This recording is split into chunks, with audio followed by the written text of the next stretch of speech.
თუ ხარ მოსწავლიან მასწავლებელი და გსურს შენ სკოლას თანამედროვე მედია ლაბორატორია ჰქონდეს, მოემზადე იუნესკოს მედია და ინფორმაციული წიგნიერების გლობალური კვირეულისთვის. 16 ოქტომბრამდე ჩამოაყალიბე პირველიდან მეხუთე ან მეექვსედან მე-12 კლასის მოსწავლეებისგან შემდგარი გუნდი, რომელთაც მასწავლებელი უხელმძღვანელებს და იასპარეზე სკოლის სახელით მედია წიგნიერების ოლიმპიადაზე. კონკურსში გამარჯვებისთვის გუნდმა ვიდეოს, პრეზენტაციის, კომიქსის ან ციფრული პოსტერის სახით უნდა მოამზადოს ნაშრომი თემაზე ხელოვნური ინტელექტი და დეზინფორმაცია, გამოწვევა თუ შესაძლებლობა.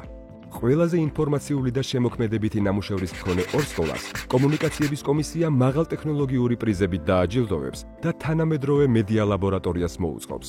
გაეცანი დამატებით დეტალებს ოლიმპიადის შესახებ, გაიარე რეგისტრაცია და გახდი მედია წიგნიერების ოლიმპიადის გამარჯვებული.